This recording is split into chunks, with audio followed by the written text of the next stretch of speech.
अस्सलाम वालेकुम स्टूडेंट्स, मैं हूं मोहसिन शहजाद मोहसिन और आज की क्लास में हम एक्सरसाइज 1.6 सॉल्व करेंगे। एक्सरसाइज 1.6 में हम दो तरह के मेथड पढ़ेंगे और हर एक क्वेश्चन को उन्हीं दोनों मेथड से सॉल्व करेंगे।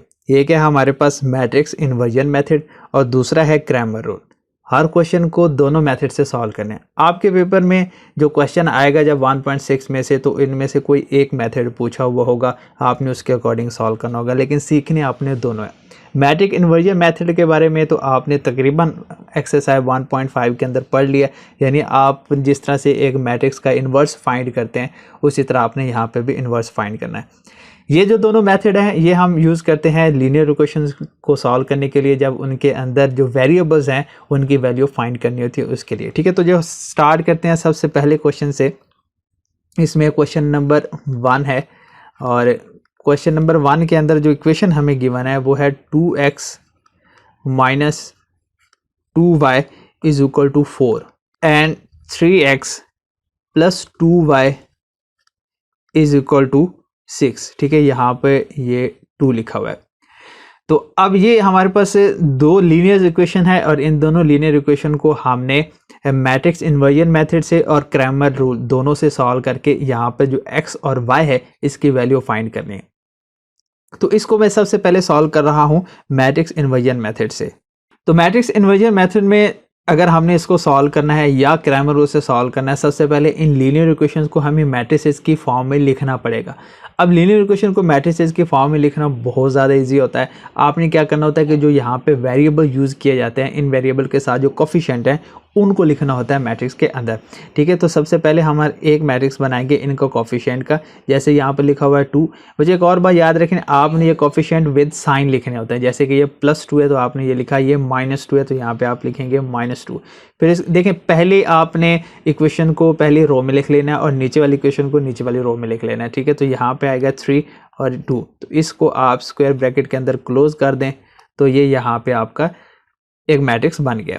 फिर उसके बाद आपने जो सेकंड मैट्रिक्स बनाना होता है वो इन वेरिएबल्स का बनाना होता है और इन वेरिएबल्स को आपने कॉलम में लिखना होता है। तो यहाँ पर कितने वेरिएबल हैं? 2 हैं, एक x है और एक y है। ऊपर भी x y नीचे भी x y। तो यहाँ पर हम x y उन दोनों वेरिएबल्स को कॉलम में लिखा है। ठीक है, उसके बाद आ जाता है इक्वल का साइन। अब इक्वल के बाद जो हमारे पास से टर्म लिखी हुई होती है उनको भी मैट्रिक्स में लिखना है।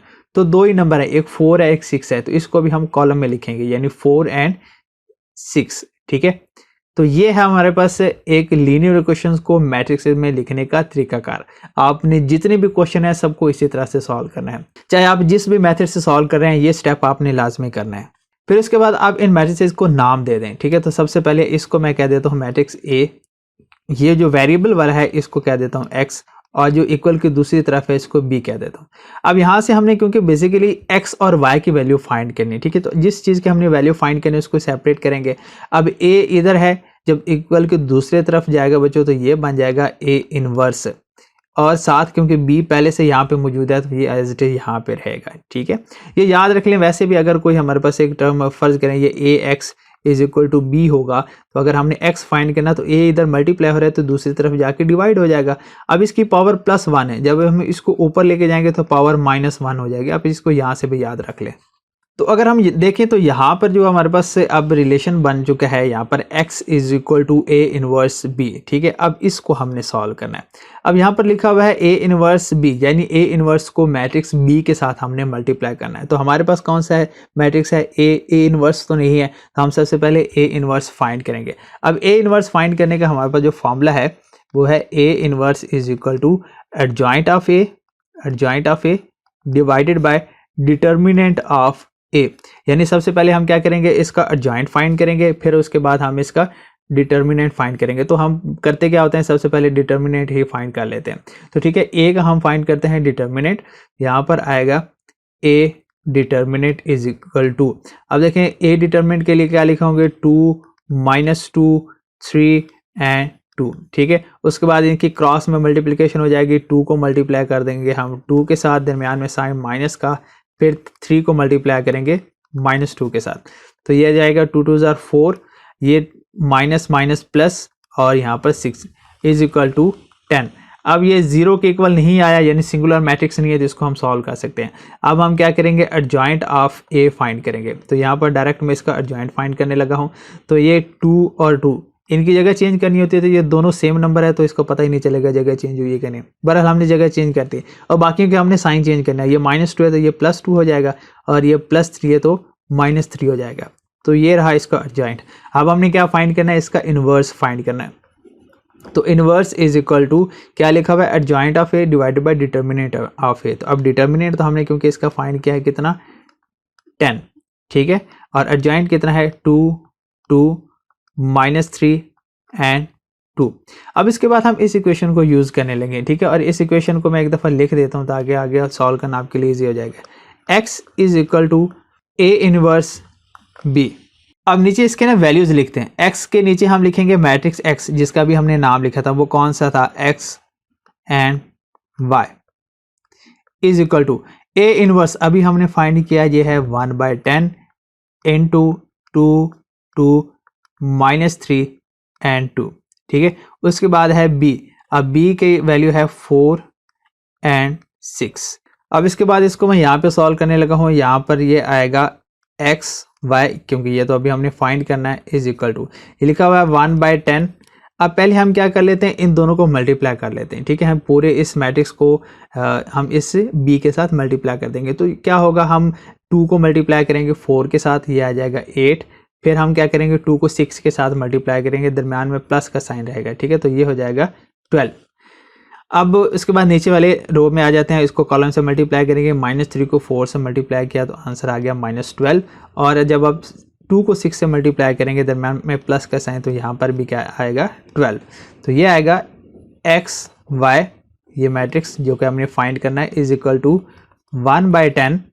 तो ये ऊपर क्या आएगा 20 और नीचे -12 + 12, तो ये हो जाएगा 0, ठीक है। अब हम क्या करेंगे, 1/10 को अंदर मल्टीप्लाई कर देंगे, तो x y is equal to multiply करेंगे तो ये बन जाएगा 20/10 और इधर क्या होगा 0/10। अब 20/10 करने से आंसर हमारे पास आएगा 2। x y is equal to यहाँ पे आएगा 2 और यहाँ पे क्या आएगा 0।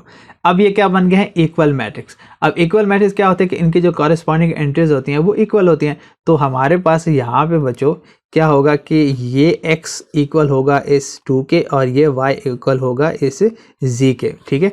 तो इस तरह से हम क्या लिखेंगे, x is equal to 2 and y is equal to 0, ठीक है। तो ये हमारे पास x की और ये हमारे पास y की वैल्यू आ गई, ठीक है। तो इसको हमने सॉल्व किया है किस मेथड से, मैट्रिक्स इन्वर्जन मेथड से सॉल्व किया, ठीक है। तो अब हम इसी क्वेश्चन को सॉल्व करेंगे क्रैमर रूल से।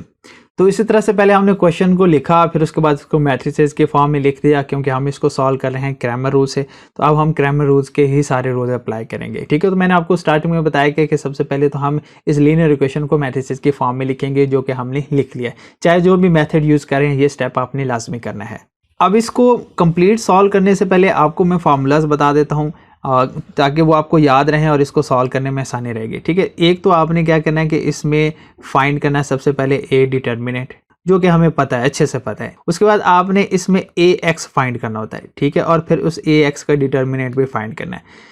तीसरी चीज़ होती है इसमें आपने ए वाई फाइंड करना होता है और फिर उस ए वाई का आपने डिटर्मिनेंट भी फाइंड करना है। तो ये हम क्यों फाइंड करते हैं, क्योंकि अगर हमने एक्स की वैल्यू फाइंड करनी हो तो हम इस ए एक्स को ए डिटर्मिनेंट के साथ डिवाइड कर देते हैं, और अगर हमने y की वैल्यू फाइंड करनी हो तो इसे ए वाई डिटर्मिनेंट को ए डिटर्मिनेंट के साथ डिवाइड कर देते हैं। तो ये फार्मूला होता है जो हम इसके अंदर यूज़ करते हैं क्रैमर रूल के अंदर। तो ए डिटर्मिनेंट तो वाजे है कि हमें अगर इनके नाम लिख दूँ तो ये इसको मैं ए कहूँगा, इसको x कहूँगा और इसको b कहूँगा, जैसे पिछले पार्ट में मैंने आपको बताया। मतलब पार्ट तो यही था, पिछले मेथड में बताया था। तो इसका डिटर्मिनेंट लेना आपके लिए बहुत ज़्यादा ईजी है। अब बात रह जाती है कि हम ए एक्स और ए वाई किस तरह से फाइंड करेंगे, तो वो अभी मैं आपको बताता हूँ, लेकिन उससे पहले हम फाइंड कर लेते हैं ए डिटर्मिनेंट, क्योंकि अगर ए डिटर्मिनेंट हमारे पास 0 आ जाता है तो आगे सॉल्व करने की ज़रूरत ही नहीं होती। तो हम फाइंड करते हैं सबसे पहले ए डिटर्मिनेंट। तो हमारे पास से ए मैट्रिक्स क्या है, 2 -2 3 एंड 2।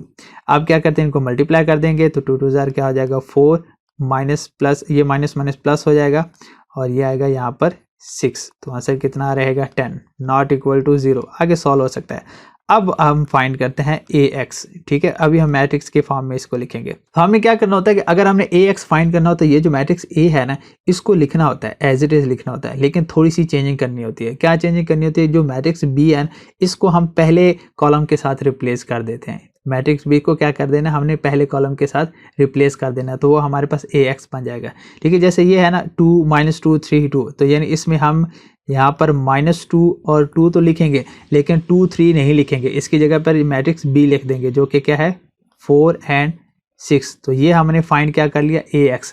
उसके बाद हमने इसी ax का साथ में डिटर्मिनेंट भी फाइंड करना है, ठीक है। इसको अब हम डिटर्मिनेंट के फॉर्म लिखते हैं, 2 -2 6 और 2, ठीक है।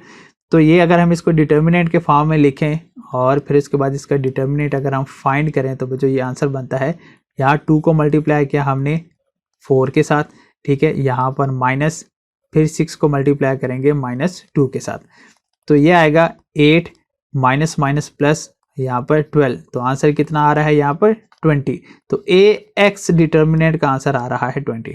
इस तरह से अब हम फाइंड करेंगे इसके अंदर ay। तो अगर हमने जब ay फाइंड करना है इसमें, अगर इसको मैट्रिक्स के फॉर्म में लिखूं, तो अब की बार आपने इस मैट्रिक्स में जो सेकंड वाला कॉलम है उसको b के साथ रिप्लेस कर देना है। यानी हम इसमें 2 और 3 तो लिखेंगे, लेकिन -2 और 2 की जगह पर अब ये वाला कॉलम लिख दिया जाएगा 4 और 6। तो यानी अगर आपने ax फाइंड करना है या ay फाइंड करना है, दोनों में आपने a और b मैट्रिसेस को यूज करना है। x के लिए आप पहले कॉलम के साथ b को रिप्लेस कर देंगे और y के लिए सेकंड कॉलम को b के साथ रिप्लेस कर देंगे, बस इतना सा काम करना है। अब ay फाइंड हो गया, अब ay का हम डिटर्मिनेंट भी फाइंड कर लेते हैं। तो क्या होगा, हम यहाँ पर सबसे पहले डिटर्मिनेंट के फॉर्म में इसको लिख लेते हैं। यहाँ पर 3 आएगा, यहाँ पर 6 आएगा, तो ये 2 मल्टीप्लाई हो जाएगा यहाँ 6 के साथ, दरमियान में -3 मल्टीप्लाई होगा 4 के साथ, तो ये आएगा 12 माइनस फिर से 12, तो 12 - 12 0 आ जाएगा। तो ay के वैल्यू हमारे पास कितनी आ रही है, 0। अब हम फार्मूला यूज करते हैं x की वैल्यू फाइंड करने के लिए। वो जो x की वैल्यू फाइंड करने का फार्मूला होता है ax determinant divided by a determinant. तो अब ax की वैल्यू हमने कितनी फाइंड किया है, अभी हमने फाइंड किया ax की वैल्यू। तो यहाँ पर ax की वैल्यू हमने फाइंड की है 20 और a डिटर्मिनेंट की वैल्यू फाइंड किया है 10। इनको कैंसिल करेंगे तो आंसर कितना आएगा, 2। अब इसी तरह से हम y फाइंड करने का फार्मूला लिखेंगे, ay determinant divided by a determinant, ठीक है। तो ay की अभी हमने वैल्यू फाइंड किया जो कि 0 आ रही है, और डिवाइडेड बाय करेंगे 10। 0 डिवाइडेड बाय 10 करने से आंसर कितना आ रहा है, 0। तो बच्चों हम यहाँ से हमें पता चल रहा है कि x = 2 आ रहा है और y = 0 आ रहा है। तो अगर आप इससे पिछले मेथड में देखें तो उसमें भी x की वैल्यू 2 आ रही थी और y की वैल्यू 0 आ रही है। तो मैं आपको यहाँ पे दिखा देता हूँ, यहाँ पे देखें x = 2 और y = 0। अगर हम इसकी बात करें तो इसमें भी x = 2 और y = 0 आ रहा है। तो हम चाहे जो भी मेथड यूज़ करें, क्रैमर रूल यूज़ करें या फिर मैट्रिक्स इन्वर्जन मेथड यूज़ करें, तो दोनों में वेरिएबल की वैल्यू सेम आती है, लेकिन आपने याद दोनों मेथड करने हैं और आपसे पेपर में इन दोनों में से कोई एक पूछा हुआ होगा। ना पूछा हुआ हो तो आपको जो इजी लगे आप उससे सॉल्व कर सकते हैं, और अगर पूछा हुआ होगा तो आप फिर रिस्ट्रिक्टेड होंगे, उसी मेथड के साथ क्वेश्चन को सॉल्व करेंगे। तो आज की क्लास के लिए इतना ही। बाकी जो क्वेश्चन हैं वो आप कुछ मैं सॉल्व करूँगा और बाकी आप खुद से ट्राई करेंगे। अल्लाह हाफिज़।